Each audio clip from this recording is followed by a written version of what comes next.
तो दोस्तों writ document verification 2023 या फिर थर्ड ग्रेड टीचर भर्ती 2022 लेवल 1 और लेवल 2 के डॉक्यूमेंट वेरिफिकेशन के लिए ऑनलाइन आवेदन फॉर्म कैसे भरा जाता है उसके बारे में स्टेप बाय स्टेप जानकारी इस वीडियो में मैं आपको देने वाला हूं, यानी फॉर्म भरकर आपको दिखाने वाला हूं।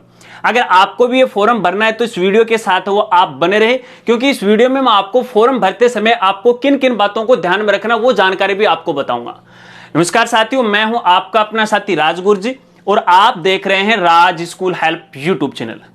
दोस्तों वीडियो में आगे बढ़ने से पहले एक जानकारी आपको देना चाहूंगा। देखिए इस वीडियो में मैं आपको केवल ऑनलाइन आवेदन फॉर्म भरने की प्रोसेस के बारे में बता रहा हूं, जो कि आगे आपको पीसी की स्क्रीन पर दिखाऊंगा।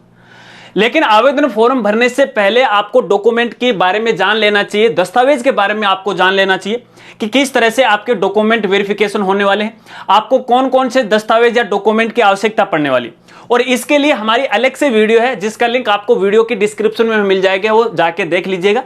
और डॉक्यूमेंट वेरिफिकेशन से रिलेटेड जितने भी डॉक्यूमेंट है या दस्तावेज है, इसके लिए आप हमारी वेबसाइट पे विजिट कर सकते हो और हमारी वेबसाइट का नाम है www.rajgurji.com।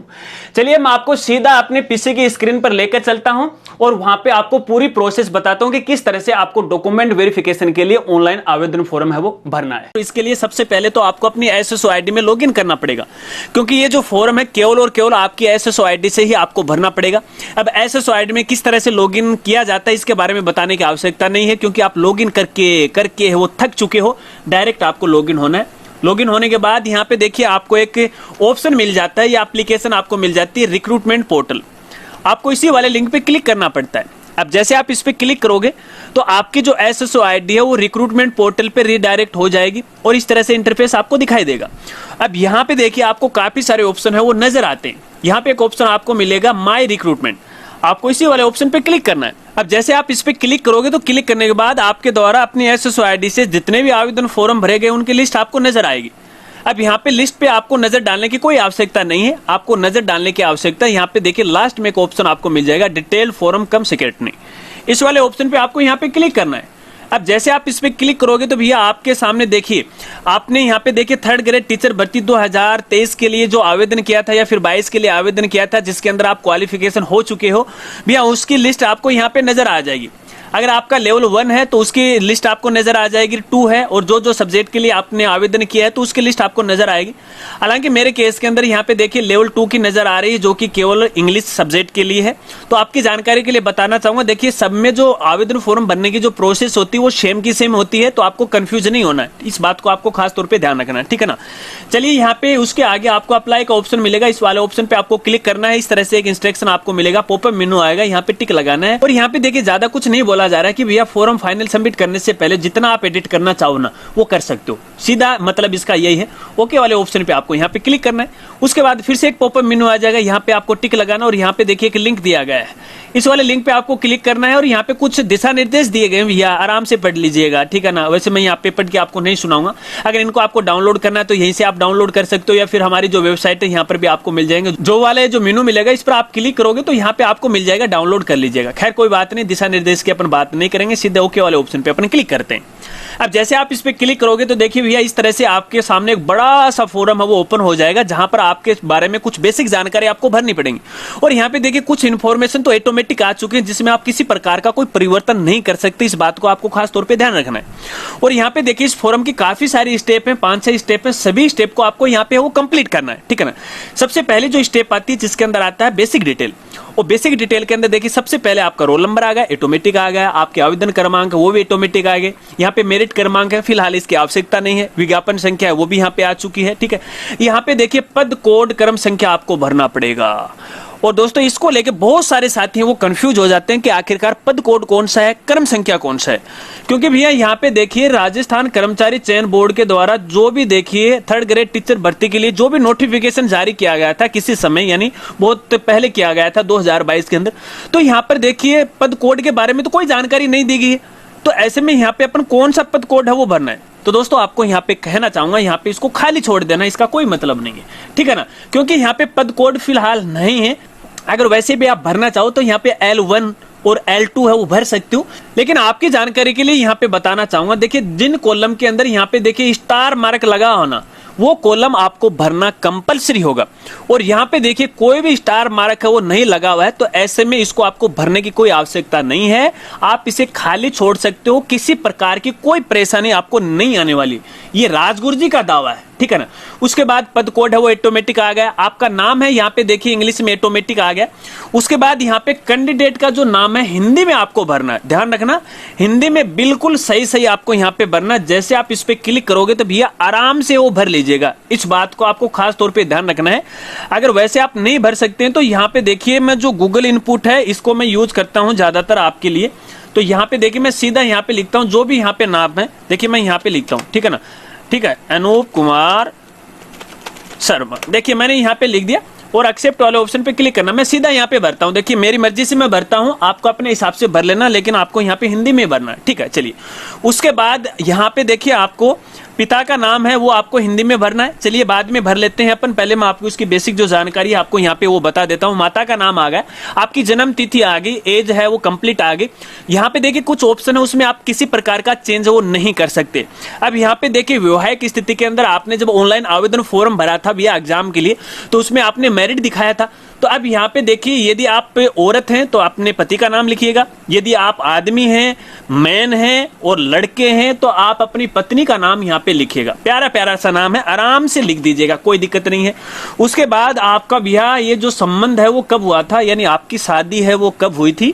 शादी है बर्बादी का घर, ये तो बाद में आपको पता चलता है, लेकिन एक बार आनंद जरूर आता है, लेकिन उसके बाद बात है वो बिगड़ जाती है। खैर कोई बात नहीं भैया, शादी के बगैर अपना परिवार भी नहीं चलता है।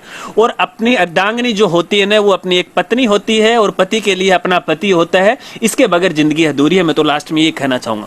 उसके बाद यहाँ पे स्थान का नाम पूछा है, पंजनीय संख्या है, यदि आपने मैरिज सर्टिफिकेट बना लिया है तो उसकी संख्या आपको डालनी है, स्थान आपको डालना है, अधिकारी का नाम आपको यहाँ पे डालना है, ठीक है। कुछ बेसिक सी जानकारी कोई खास नहीं है। चलिए उसके बाद आगे यहाँ पे देखिए अनुसूचित क्षेत्र विवरण के बारे में आपसे जानकारी पूछी गई है। क्या आप अनुसूचित क्षेत्र के निवासी हैं, तो आपको हाँ नाम में जवाब देना है। तो वैसे तो देखिए नहीं में ऑटोमेटिक पहले ही आ गया, क्योंकि ये जो इन्फॉर्मेशन है जब आपने 19 जनवरी 2023 तक है जो थर्ड ग्रेड टीचर भर्ती 2022 के लिए आवेदन किया था और उस समय जो आपने डाटा भरा था वो ऑटोमेटिक आ गया, ठीक है। चलिए उसके बाद यहाँ पे संतान से संबंधित जानकारी आपसे पूछी गई है।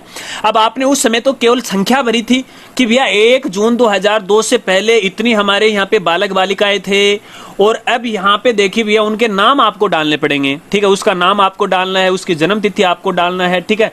जिस प्रकार से यहाँ पे आपने संख्या भरी ना उसी प्रकार से देखिए अलग अलग कॉलम आपको यहाँ पे देखने को मिलेंगे, आराम से भर दीजिएगा। मैं आपको एक बार भर के वो नहीं दिखा रहा हूँ, यहाँ पे आपको जानकारी दे रहा हूँ। अगर आप भूतपूर्व सैनिक से संबंधित जानकारी है तो आप भर दीजिएगा, वरना इसको खाली छोड़ दीजिएगा। वैसे आप कर भी नहीं सकते क्योंकि ऑटोमेटिक मामला हो गया, सब ऑटोमेटिक आ रखा है, ठीक है। जन्म स्थान है, यहाँ पे आपका कौन सा स्टेट है वो अपना स्टेट है यहाँ से सिलेक्ट है वो कर लीजिएगा, जो भी आप पे लागू होता है। अगर आप राजस्थान के अलावा दूसरे राज्य के रहने वाले हैं तो आप अपने स्टेट का सिलेक्शन वो कर लीजिएगा। उसके बाद अपना जो डिस्ट्रिक्ट है यहाँ से सिलेक्ट है वो कर लीजिएगा। चलिए मैं यहाँ पे ये करता हूँ, आपकी जो तहसील है वो सिलेक्ट है वो कर लीजिएगा। और भैया तहसील सिलेक्ट करने के बाद यहाँ पे अन्य कोई टिप्पणी है आपकी तो कर दीजिएगा, जन्म के बारे में कुछ कहना चाहते हो तो, ठीक है ना।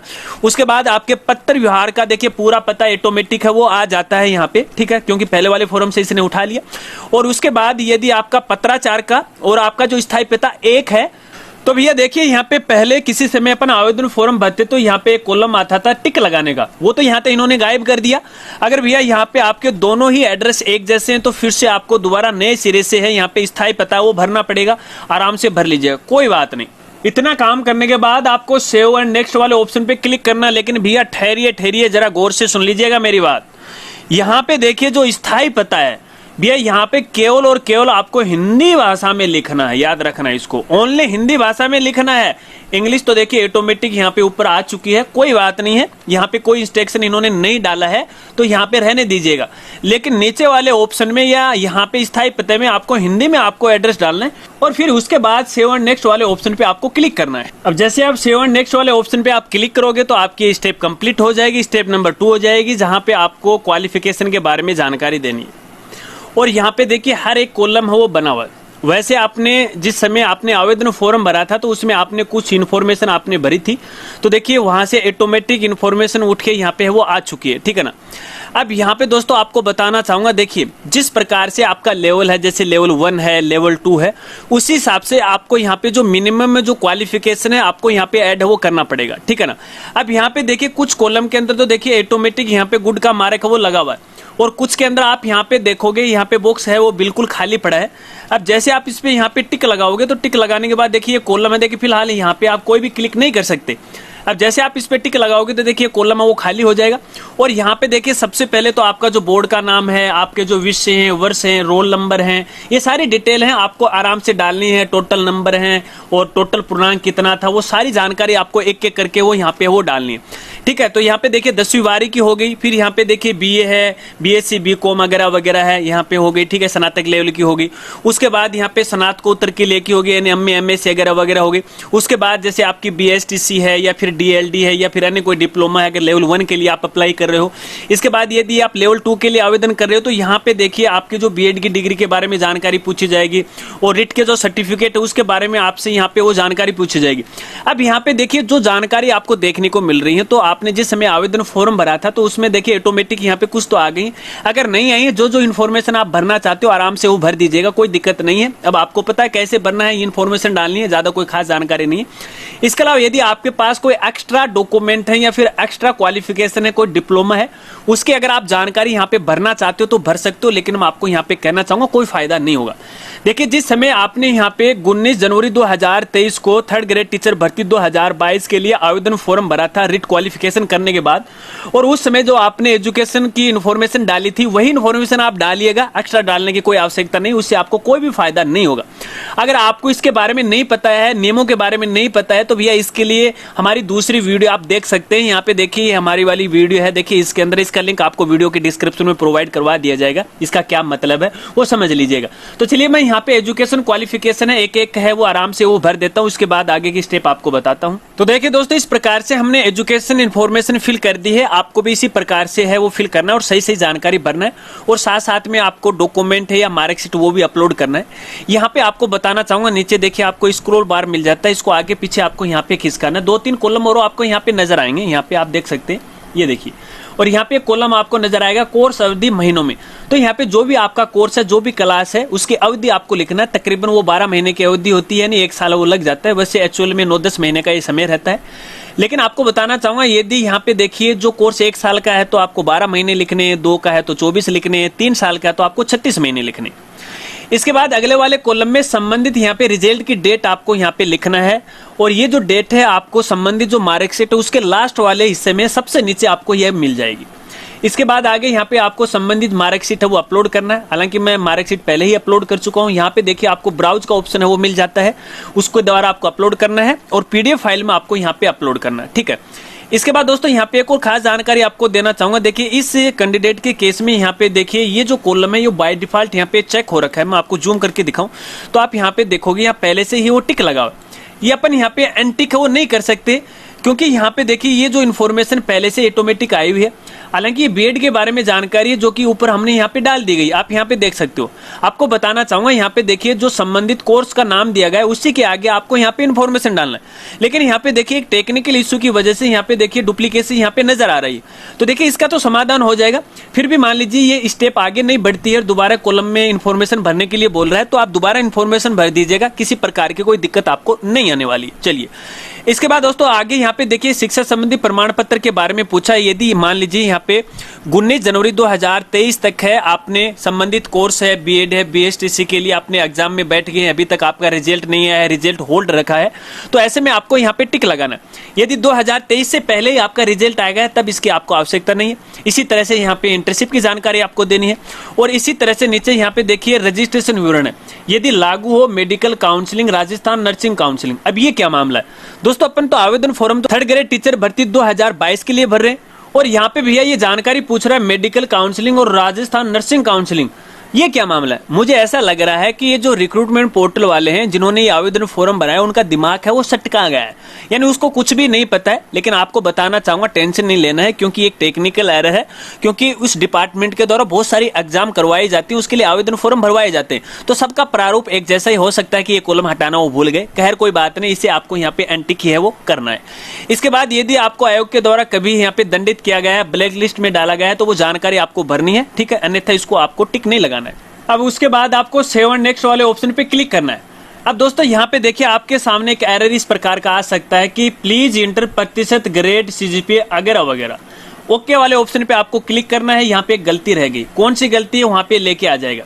अब यहाँ पे देखिए ये जो कॉलम है वो परसेंटेज का है, सीजीपीए का है, ठीक है। अगर अपन यहाँ पे देखिए प्रतिशत अगर आप लिखना चाहते हो तो देखिए यहाँ पे नहीं लिखा जाता है, मैं बार बार टाइप करने की कोशिश कर रहा हूँ ना, यहाँ पे सीजीपीए लिखी जा रही है। तो इसका मतलब है कि इस फॉर्म में फिलहाल ये एक टेक्निकल इश्यू है। अब देखिए इसका समाधान मैं आपको बताता हूँ आपको क्या करना है। अब यहाँ पे देखिए जहां पे ये ग्रीन मार्क वाला टिक लगा हुआ ना, ठीक है ना, ये टिक आपको हटाना है, ठीक है ना। देखिए जैसे आप टिक लगाओगे तो यहाँ पे देखिए ये ब्लैक ब्लैक है वो आपको यहाँ पे थोड़ा सा है वो नजर आएगा, ठीक है ना। इस तरह से आपको करना है। उसके बाद सेव एंड नेक्स्ट वाले ऑप्शन पे आपको क्लिक करना है। तो देखिए आपकी ये स्टेप है वो कंप्लीट हो जाएगी, जितने भी जो एरर आ रहे थे वो सारे के सारे दूर हो जाएंगे। हालांकि इस स्टेप को कंप्लीट होने में थोड़ा सा समय है वो जरूर लगेगा, क्योंकि काफी सारे डॉक्यूमेंट आपने यहाँ पे अपलोड किए हैं जो कि सर्वर पे अपलोड होंगे, डिपेंड करता है आपकी नेट की स्पीड पे। इसके बाद देखिए इस तरह से नेक्स्ट स्टेप आ जाती है और इस स्टेप के अंदर आपको अपने एक्सपीरियंस या फिर अपने अनुभवों के बारे में जानकारी देनी है। यदि आपने किसी समय है राज्य सरकार या केंद्र सरकार के किसी भी डिपार्टमेंट में आपने काम किया है तो उसकी जानकारी आपको यहाँ पे भरना है, अन्यथा आपको खाली छोड़ना है। और यहाँ पे जो भी जानकारी आप भरोगे तो उसे आपको हिंदी में ही भरना है, ठीक है। इसके बाद यहाँ पे अतिरिक्त आपको जानकारी देनी है अपने अनुभव के बारे में कि आपने कब से किया था, कब तक किया था, कब छोड़ा था, क्या मामला था, सारी जानकारी आपको यहाँ पे भरनी है, ठीक है। इसके बाद यहाँ पे देखिए यदि आप आयु में छूट लेना चाहते हैं तो आपको टिक लगाना है, अन्यथा आपको इसे अनटिक करना है। इसके बाद यदि आपके पास कोई विशेष योग्यता है या फिर आप कोई यहाँ पे खिलाड़ी हो, ठीक है, तो आपको यहाँ पे टिक लगाना है इस वाले कॉलम में, अन्यथा इसको आपको खाली छोड़ना है। इसके बाद आगे यहाँ पे देखिए यदि आपने कोई शोध किया है या फिर कोई पुस्तक आपने लिखी है तो इस प्रकार का आपके पास कोई विवरण है तो टिक लगा दिएगा, अन्यथा इसे खाली छोड़ सकते हैं। इसके बाद आपको सेव नेक्स्ट वाले ऑप्शन पे क्लिक करना है तो आपकी ये स्टेप है वो कंप्लीट हो जाएगी। इसके बाद आगे यहाँ पे देखिए आपको अपनी फोटो और सिग्नेचर आपको अपलोड करना है और ध्यान रखना है यहाँ पे फोटो की जो मैक्सिमम साइज है वो 100 KB और कम से कम है वो 50 KB होनी चाहिए। इसी तरह से आपके जो सिग्नेचर की मैक्सिमम साइज है 50 KB और मिनिमम है यहाँ पे 20 KB होनी चाहिए। और फोटो सिग्नेचर अपलोड करने के लिए यहाँ पे आपको चॉइस का ऑप्शन मिल जाता है, इस पे आपको क्लिक करना, जहाँ पे आपकी फोटो अपलोड कर दीजिएगा। और इसी तरह से सिग्नेचर हैं आपको यहाँ पे अपलोड करने हैं, तो चलिए सिग्नेचर भी अपलोड कर लेते हैं। यदि इनकी साइज है वो सही बैठ जाती है तो इस तरह से आपको देखने को मिलेंगे, अन्यथा साइज का एरर है आपको यहाँ पे वो दिखा देगा। उसके बाद आपको सेव एंड नेक्स्ट वाले ऑप्शन पे आपको क्लिक करना है। अब इसके बाद नेक्स्ट स्टेप आ जाएगी और नेक्स्ट स्टेप के अंदर यहाँ पे देखिए एप्लीकेंट चेकलिस्ट, तो यहाँ पे देखिए एक चेकलिस्ट है वो दी गई और यहाँ पे देखिए आपकी जो शैक्षणिक योग्यता है, आपकी जो कैटेगरी है, आपका जो अनुभव प्रमाण है या फिर आपकी जो आयु है, श्रेणियां हैं, उसके बारे में आपको यहाँ पे हाँ ना टिक है वो लगाना। कहने का मतलब ये, तो जो भी आप पे यहाँ पे लागू होता है यहाँ पे वो टिक लगा दीजिएगा। अगर बात करें सबसे पहले शैक्षणिक योग्यताओं की, तो यहाँ पे पूछा गया है या लिखा गया है कि अभ्यर्थी की अनिवार्य शैक्षणिक योग्यता विज्ञप्ति में निर्धारित योग्यता के सर्वदा अनुरूप है या उससे भिन्न है किंतु समकक्ष है, ठीक है ना। तो ये तो आपको भी पता है कि आपकी योग्यता बिल्कुल सही है, तो सर्वथा अनुरूप आपको यहाँ पे करना है, ठीक है। अगर थोड़ी इससे भिन्न है तो आप ये भी कर सकते हो। तो कहने का मतलब है इसे आप आराम से पढ़िएगा, जो यहाँ पे बात आप पे लागू होती है तो उसका हाँ में जवाब दीजिएगा, जो बात आप पे लागू नहीं होती है उसका ना में जवाब आपको यहाँ पे वो देना है, ठीक है। तो मैं जल्दी यहाँ पे है सबको है टिक लगा देता हूँ। तो देखिए दोस्तों यहाँ पे मैंने एक टिक है वो लगा दिए हैं, लेकिन यहाँ पे एक जानकारी आपको देना चाहूंगा। जहाँ पे देखिए रेडियो बटन दिया गया है, तो इस रेडियो बटन पे किसी एक बटन को आपको यहाँ पे वो सिलेक्ट करना पड़ेगा। और जहाँ पे देखिए जो चेक बॉक्स दिया गया है, तो चेक बॉक्स इसे आप टिक भी लगा सकते हो और नहीं भी लगा सकते हैं। जो नियम आप पे लागू हो रहे हैं तो आप टिक लगाएगा, अन्यथा इसे खाली छोड़ दीजिएगा, ठीक है। उसके बाद आपको लास्ट में सेव एंड नेक्स्ट वाले ऑप्शन पे क्लिक करना है। अब जैसे आप इस पे क्लिक करोगे तो यहाँ पे देखिए लिखा हुआ है कि शैक्षणिक योग्यता सी, ओके वाले ऑप्शन पे अपन यहाँ पे क्लिक करेंगे। तो यहाँ पे देखिए हमने ये जो सी वाला कॉलम है यहाँ पे देखिए टिक है वो नहीं लगाया, यानी ये जो रेडियो बटन है इसको हमने एक्टिव नहीं किया। तो ये इसीलिए हमने पहले इसको एक्टिव नहीं किया या फिर इस पर टिक नहीं लगाया ताकि आपको एरर का वो पता लग जाए। तो इनमें से एक आपको यहाँ पे लगाना पड़ेगा। रेडियो बटन का मतलब ये होता है कि दोनों ऑप्शन में से एक है आप पे लागू होगा, ठीक है ना, इसका मतलब यही है। इस बात को आपको खास तौर पे ध्यान रखना है। तो चलिए मैं यहाँ पे ये टिक है वो लगा देता हूँ। हालांकि मुझे ऐसा लग रहा है कि यहाँ पे जो भी लाइनें लिखी गई हैं वो फिलहाल की कंडीशन में गलत हैं यहाँ पे, ठीक है ना। आप इसे आराम से पढ़िएगा, आपको कैसा लग रहा है वो मुझे कमेंट में वो बता दीजिएगा। इसके बाद मैं इसका एनालाइज है वो करूंगा, ठीक है। चलिए तो चलिए फिर से अपन यहाँ पे नेक्स्ट वाले ऑप्शन पे क्लिक करते हैं, डाटा को सेव करते हैं। तो देखिए इस बार हमारा डाटा है वो सेव हो चुका है, ठीक है। चलिए इसके बाद यहाँ पे देखिए क्वालिफिकेशन डॉक्यूमेंट, उनकी जानकारी आपको यहाँ पे देनी पड़ेगी। यहाँ पे आपको हर एक डॉक्यूमेंट है सही तरीके से वो अपलोड करना है, पीडीएफ फाइल में अपलोड करना है। और पीडीएफ फाइल की जो साइज है वो 500 KB से ज्यादा नहीं होनी चाहिए। और यहाँ पे सभी जो डॉक्यूमेंट हैं आपके सब हस्ताक्षरित होने चाहिए, यानी सेल्फ अटेस्टेड है वो होने चाहिए। और यहाँ पे उसके जारी क्रमांक हैं, डेट वगैरह वगैरह वो आपको सही तरीके से वो डालना है, एक एक करके आपको सही डालना है। इसके बाद देखिए सबसे जो इंपॉर्टेंट डॉक्यूमेंट है इस बार के लिए, और यहाँ पे देखिए ये जो सर्टिफिकेट है मैं आपको यहाँ पे दिखाना चाहूंगा। अटेस्टेशन जो फॉर्म है, ये फॉर्म आपको यहाँ पे अपलोड करना पड़ेगा। वो कौन सा फॉर्म है आपको मैं यहाँ पे है वो दिखा देता हूँ। देखिए आप स्क्रीन पे देखिएगा, यहाँ पे आपको फोटो है वो लगानी है। ये जो फॉर्म है आपको हमारी वेबसाइट पे है वो मिल जाएगा। आगे मैं आपको बता दूंगा कहाँ से कैसे आपको डाउनलोड करना है। इसमें सारी जो इन्फॉर्मेशन है आपको यहाँ पे कैपिटल लेटर के अंदर है वो आपको भरना है।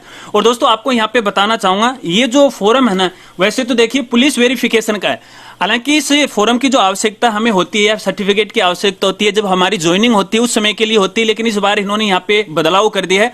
तो ऐसे में बदलाव के साथ आपको ये सर्टिफिकेट है वो अपलोड करना पड़ेगा। लेकिन आपको यहाँ पे मैं कहना चाहूंगा, यहाँ पे आपको पुलिस वेरिफिकेशन करवाने की कोई आवश्यकता नहीं है।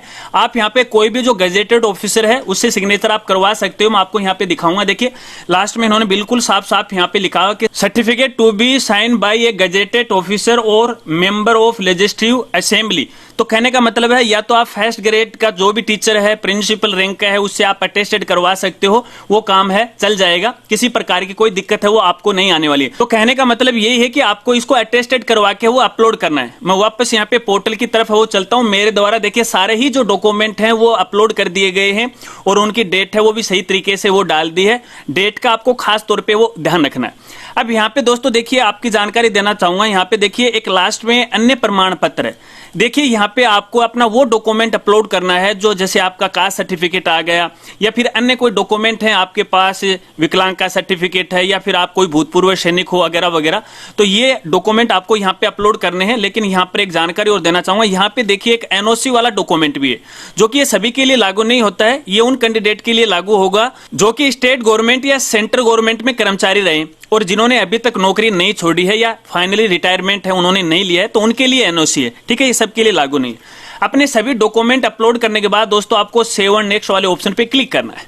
और क्लिक करने के बाद देखिए यहाँ पे थोड़ा सा टाइम है वो जरूर लग सकता है, क्योंकि यहाँ पे काफी सारे आपके डॉक्यूमेंट हैं जो कि अपलोड होने हैं इनके सर्वर पे। तो थोड़ा सा आप यहाँ पे वेट कीजिएगा। इसके बाद देखिए आपका फॉर्म का प्रीव्यू है, आपको यहाँ पे वो दिखाई देगा। और दोस्तों आपको यहाँ पे बताना चाहूंगा, यहाँ पर हर एक जानकारी आपको सही तरीके से वो चेक करना है, क्योंकि ये आपकी नौकरी का सवाल है, आपके भविष्य का सवाल है।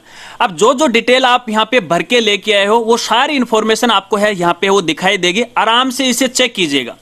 अगर आपको ऐसा लग रहा है कि यहाँ पर किसी प्रकार की कोई गलती रह गई है तो दोस्तों यहाँ पे देखिए लास्ट में आपको ऑप्शन मिल जाता है एडिट और अपडेट का। तो इस पे आपको क्लिक करना है। वापस सारे स्टेप हैं, 1 बाय 1 करके आपको है भर के लेके आना है। जैसा कि हम फिलहाल भर के लेके आए थे वही स्टेप आपको फॉलो करना है। और जहां पे आपकी गलती है उसे अपडेट कीजिएगा और फिर नेक्स्ट करते हैं, यहां पर वो आ जाएगा।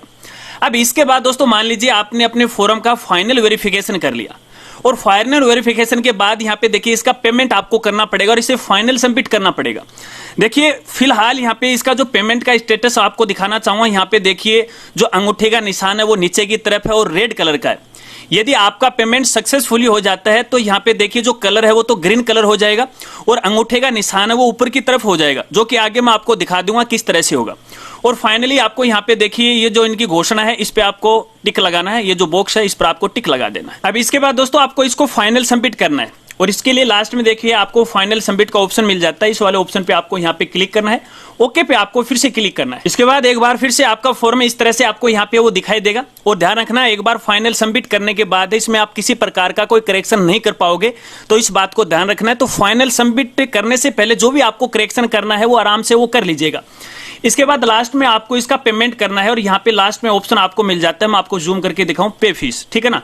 इस वाले ऑप्शन पे आपको क्लिक करना है और यहाँ पे देखिए एक टेम्पोररी ट्रांजैक्शन नंबर आपके पास आ गया है और कितना यहाँ पे देखिए पेमेंट कटने वाला है। तो यहाँ पे 100 रुपए का पेमेंट है वो आपको जमा करवाना है और फिर लास्ट में आपको पे फीस वाले ऑप्शन पे क्लिक करना है। ओके वाले ऑप्शन पे आपको यहाँ पे क्लिक करना है, फिर ओके वाले ऑप्शन पे आपको यहाँ पे क्लिक करना है और क्लिक करने के बाद ये पेमेंट मोड पे है, आपको यहाँ पे है वो लेके जाएगा। अब यहाँ पे देखिए आप अपना जो पेमेंट है वो ऑनलाइन तरीके से वो कर सकते हैं, सारी फैसिलिटी यहाँ पे दी गई है, क्यूआर कोड भी दिया हुआ है, नेट बैंकिंग है, तो उससे भी आप यहाँ पे वो कर सकते हो, जैसी आपकी मर्जी है उस हिसाब से वो कर लीजिएगा। मैं यहाँ पे देखिए बैंक के द्वारा है पेमेंट करने जा रहा हूँ, तो इसके लिए मैं यहाँ पे अपना जो बैंक है वो सिलेक्ट कर लेता हूँ, आप भी अपना बैंक है वो सिलेक्ट कर लीजिएगा। पे नाउ वाले ऑप्शन पे आपको यहाँ पे क्लिक करना है और सबसे बेटर तरीका है दोस्तों मैं आपको बताऊंगा, अगर आपके पास नेट बैंकिंग है तो सबसे बेटर तरीका है ये पेमेंट करने का, क्योंकि कई बार ऐसा होता है कि अपन क्यूआर या फिर यूपीआई के द्वारा पेमेंट करते हैं तो वो अटक जाता है, तो हमारा जो फॉर्म है वो फाइनल सबमिट नहीं होता है। तो ऐसे में मैं आपको राय दूंगा कि आप अगर नेट बैंकिंग आपके पास खुद की नहीं है तो किसी दूसरे की एक बार के लिए ले लीजिएगा और पेमेंट कर दीजिएगा। यहाँ पे जो भी आपने बैंक सिलेक्ट किया है उसकी यहाँ पे देखिए नेट बैंकिंग की आईडी वाला जो पेज है वो ओपन हो जाता है। यहाँ पे आपको आईडी और पासवर्ड आपको डालना है, इसके बाद आपको लॉगिन पे क्लिक करना है। अब जैसे आप लॉगिन पे क्लिक करोगे तो यहाँ पे देखिए आपका जो पेमेंट है कितने रुपए का कटेगा वो यहाँ पे आ जाएगा, फिर आपको कंफर्म वाले ऑप्शन पे क्लिक करना है, ओके पे आपको यहाँ पे क्लिक करना है। अब जैसे आप ओके पे क्लिक करोगे तो आपके बैंक में जो भी मोबाइल नंबर उस पे एक ओटीपी आएगी, वो ओटीपी आपको यहाँ पे डालना है। ओटीपी डालने के बाद आपको कंफर्म वाले ऑप्शन पे क्लिक करना है, तो देखिए आपका जो पेमेंट है वो सक्सेसफुली हो जाएगा और यहाँ पे स्क्रीन पे देखिए आपके सामने मैसेज है वो भी आ जाएगा, योर पेमेंट वाज सक्सेसफुली। अब यहाँ पे देखिए थोड़ा सा टाइम है आपको है वो स्पेंड करना है, क्योंकि 60 सेकंड तक ये पोर्टल है आपके पेमेंट को है वो वेरीफाई करेगा, क्योंकि यहाँ पे जो बोर्ड है उसकी जो साइट है या उसका जो सर्वर है उस पर भी आपका जो पेमेंट है वो सक्सेसफुली होगा। जब वहां पे वो सक्सेसफुली होगा तब आपका फॉर्म फाइनल सबमिट है वो समझा जाएगा। तो ऐसे में आपको तकरीबन 1 मिनट का आपको वेट करना है और उसके बाद मान लीजिए 1 मिनट से ज्यादा हो गया, आप 2 मिनट वेट कीजिएगा, 3 मिनट आप वेट कीजिएगा। अगर उसके बाद भी ये पोर्टल रीडायरेक्ट नहीं होता है तो फिर देखिए लास्ट के अंदर आपको यहाँ पे क्लिक हेयर का ऑप्शन नजर आ रखा है, इस पर आपको क्लिक करना है, लेकिन आपको तभी क्लिक करना है जब ये पोर्टल ऑटोमेटिक रीडायरेक्ट नहीं होता है। लेकिन 60 सेकंड के लगभग है ये पोर्टल है ऑटोमेटिक रीडायरेक्ट हो जाएगा। चलिए हम थोड़ा सा वेट कर लेते हैं। देखिए दोस्तों पोर्टल है वो ऑटोमेटिक है, यहाँ पे रीडायरेक्ट हो गया और यहाँ पे देखिए आपके एप्लीकेशन नंबर आ गए और ये आपके लिए सबसे इंपॉर्टेंट है दोस्तों, इस बात को आपको खास तौर पे ध्यान रखना है, ये एप्लीकेशन भविष्य के लिए आपको संभाल के रखने। अब यहाँ पे देखिए आपको 2 ऑप्शन है वो नजर आएंगे, एक तो आ रखा है प्रिंट फीस रिसिप्ट, तो ये आपको है प्रिंट करना है दोस्तों, क्योंकि जब आप डॉक्यूमेंट वेरिफिकेशन के लिए जाओगे तो उस समय इसकी आपको आवश्यकता पड़ने वाली है। और इसी के साथ यहाँ पे देखिए फिलहाल जो आपने आवेदन फॉर्म भरा ना उसकी पीडीएफ फाइल भी आपको डाउनलोड करना है। चलिए सबसे पहले अपन यहाँ पे ये जो फीस रिसिप्ट है ये प्रिंट कर लेते हैं, क्योंकि ये सबसे इंपॉर्टेंट है और उसके बाद आगे अपन ये फॉर्म है वो भी प्रिंट करके मैं आपको यहाँ पे दिखा दूंगा। देखिए इस तरह से आ गई है, मैं यहाँ पे क्लिक करता हूँ प्रिंट के लिए और आपका डाटा है जहां पे आप सेव करना चाहते हो पीडीएफ फाइल में सेव कर लीजिएगा, डाटा आपका सेव हो गया। अब देखिए दोस्तों अगर अपन यहाँ पे देखें तो यहाँ पे फॉर्म प्रिंट करने का ऑप्शन आपको फिलहाल कोई भी नजर नहीं आ रखा है। अगर अपन यहाँ पे माई रिक्रूटमेंट वाले ऑप्शन पे क्लिक करते हैं तो क्लिक करने के बाद देखिए यहाँ पर भी नजर नहीं आ रहा है, टेंशन नहीं लेना, आपको मैं दिखा देता हूं कहां ये आपको मिलेगा। डिटेल फॉर्म कम सिक्योरिटी वाले ऑप्शन पे आपको यहाँ पे क्लिक करना है। अब जैसे आप इस पे क्लिक करोगे और क्लिक करने के बाद देखिए जब आपका फॉर्म फाइनल सबमिट हो जाता है तो सबमिट करने के बाद आपके सामने देखिए यहाँ पे 2 ऑप्शन आ जाते हैं। चलिए आपको जूम करके मैं दिखा देता हूँ। यहाँ पे देखिए डाउनलोड सिक्योरिटी पीडीएफ फाइल, ठीक है ना, ये आपका फॉर्म ही है और यहाँ पे वो रिसिप्ट है, यहाँ से भी आप डाउनलोड कर सकते हो, ये अच्छी फैसिलिटी है इनके। और यहाँ पे चलिए फॉर्म आपको प्रिंट करके मैं दिखा देता हूँ। यहाँ पे क्लिक करते हैं यहाँ पे और क्लिक करने के बाद देखिए आपका जो फॉर्म है वो डाउनलोड हो जाएगा। यहाँ देखिए मेरे डाउनलोड फोल्डर में है ये सेव हो गया, मैं डायरेक्टली इसको आपको ओपन करके वो दिखाता हूँ। तो देखिए दोस्तों यहाँ पे देखिए आपका फॉर्म है वो इस तरह से है वो प्रिंट होके आएगा, ठीक है ना, फाइनल जब सबमिट हो जाएगा। और सबसे ऊपर देखिए यहाँ पे आपके एप्लीकेशन नंबर है वो नजर आएंगे और यहाँ पे देखिए 2 फोटो आपको नजर आएंगे। अब ये क्या मामला है दोस्तों, एक फोटो तो फिलहाल अपने डॉक्यूमेंट वेरिफिकेशन के लिए अपलोड की, तो एक तो ये आ गई और एक ऑटोमेटिक जब आपने यहाँ पे देखिए 3rd ग्रेड टीचर भर्ती 2022 के लिए जनवरी के अंदर फॉर्म भरा था ना, वहां से ऑटोमेटिक इसने है वो उठा लिया। अब इस फॉर्म की बात करें तो देखिए जो इन्फॉर्मेशन इनको चाहिए है वही इन्फॉर्मेशन है इस फॉर्म के अंदर आई, भले ही हमने डॉक्यूमेंट वेरिफिकेशन के समय कुछ भी क्यों ना भरा हो, लेकिन इनको जो इन्फॉर्मेशन चाहिए ना वो इन्फॉर्मेशन यहाँ पे आ गई। अब दोस्तों मैं आपको यहाँ पे बताना चाहूंगा, देखिए यहाँ पर हमने सभी जो क्लास हैं या जो भी एजुकेशन क्वालिफिकेशन है उनकी डिटेल भरी थी, डॉक्यूमेंट अपलोड किए थे स्टेप नंबर 2 के अंदर। लेकिन यहाँ पे तो देखिए केवल 10वीं है और यहाँ पे एमए की आ रही है और बीएड की जानकारी आ रही है, नहीं यहाँ पर जो रिट की जानकारी आ रही है। खैर कोई बात नहीं, इनको आवश्यकता नहीं है क्योंकि हमने डॉक्यूमेंट है वो लास्ट स्टेप में भी अपलोड किए थे। तो इसको लेके आपको बिल्कुल भी टेंशन नहीं लेना है कि यार हमने तो इन्फॉर्मेशन भरी थी और वो आई क्यों नहीं। इसकी कोई जरूरत नहीं है विभाग को, इस बात को आपको खास तौर पे ध्यान रखना है। इस तरह से ये फॉरम है, देखिए सारी जानकारी यहाँ पे आ गई। अब लास्ट के अंदर देखिए हमने जो जो डॉक्यूमेंट अपलोड किए थे, आप यहाँ पे देखिए ये सारे के सारे डॉक्यूमेंट हैं, उनकी लिस्ट आ जाती है। तो यहाँ पे अपने इंपॉर्टेंट डॉक्यूमेंट है, आपको ध्यान रखना है इस बात को, ठीक है ना। जो भी डॉक्यूमेंट है उनका नाम, सीरियल नंबर, डेट वगैरह वगैरह आपको यहाँ पे वो दिखाई देगी। और इसके बाद देखिए इस तरह से ये चेक लिस्ट है, देखिए सारा ये फॉर्म है, आराम से पढ़ लीजिएगा, ज्यादा कुछ नहीं है। और यहाँ पे देखिए सबसे जो इंपॉर्टेंट डॉक्यूमेंट है जिसकी अपन यहाँ पे बात कर रहे थे, अब पता नहीं है डिपार्टमेंट वालों का खोपड़ा है वो खराब हुआ है कि नहीं हुआ, इस बारे में तो मैं नहीं जानता क्योंकि इन्होंने हमारा भी खोपड़ा है वो खराब कर दिया। दिशा निर्देशों के मुताबिक भी हमने तो आपको निर्देश वो बता दिए कि ये फॉर्म आपको अपलोड नहीं करना है, लेकिन जब डॉक्यूमेंट अपन यहाँ पे अपलोड कर रहे तो इसकी आवश्यकता होगी। अब इसने खाली लेके देखिए आपके सामने ये दे दिया, अब बताओ क्या करें इसका। अपन सही है या गलत है आप भी कमेंट करके मुझे बता दीजिएगा। हालांकि हम सही थे और ये पोर्टल वाले गलत से, फाइनली यही है, कोई दिक्कत नहीं है क्योंकि इसकी आपको आवश्यकता पड़ने वाली है। तो आप इसका पुलिस वेरिफिकेशन करवा के, अटेस्टेड करवा के है वो करवा लेना। और लास्ट के अंदर जो गजेटेड ऑफिसर है उसके भी आपको यहाँ पे साइन करवाने, इस बात को ध्यान रखना है। तो दोस्तों इस प्रकार से तो अपन रिट डॉक्यूमेंट वेरिफिकेशन 2023 के लिए अपने एसएसओ आईडी से ऑनलाइन आवेदन फॉर्म भर सकते हैं, शायद आप समझ गए। इसके अलावा ऑनलाइन आवेदन फॉर्म को लेके यदि किसी प्रकार की आपके सामने कोई समस्या आ रही है तो आप वीडियो के नीचे कमेंट कर सकते हैं, मैं आपकी पूरी हेल्प करने की कोशिश करूंगा। इसके अलावा रिट डॉक्यूमेंट वेरिफिकेशन से रिलेटेड जो भी लेटेस्ट अपडेट आएंगे उनकी जानकारी है मैं आपको समय समय पे वो देता रहूंगा। हमारे जो दूसरे सोशल मीडिया प्लेटफॉर्म है जैसे इंस्टाग्राम है, ट्विटर है, फेसबुक है, वहां पर भी आपको अपडेट की जानकारी वो मिलती रहेगी। तो मिलते हैं फ्रेंड्स अगली एक नई वीडियो के साथ, तब तक के लिए जय हिंद, जय भारत।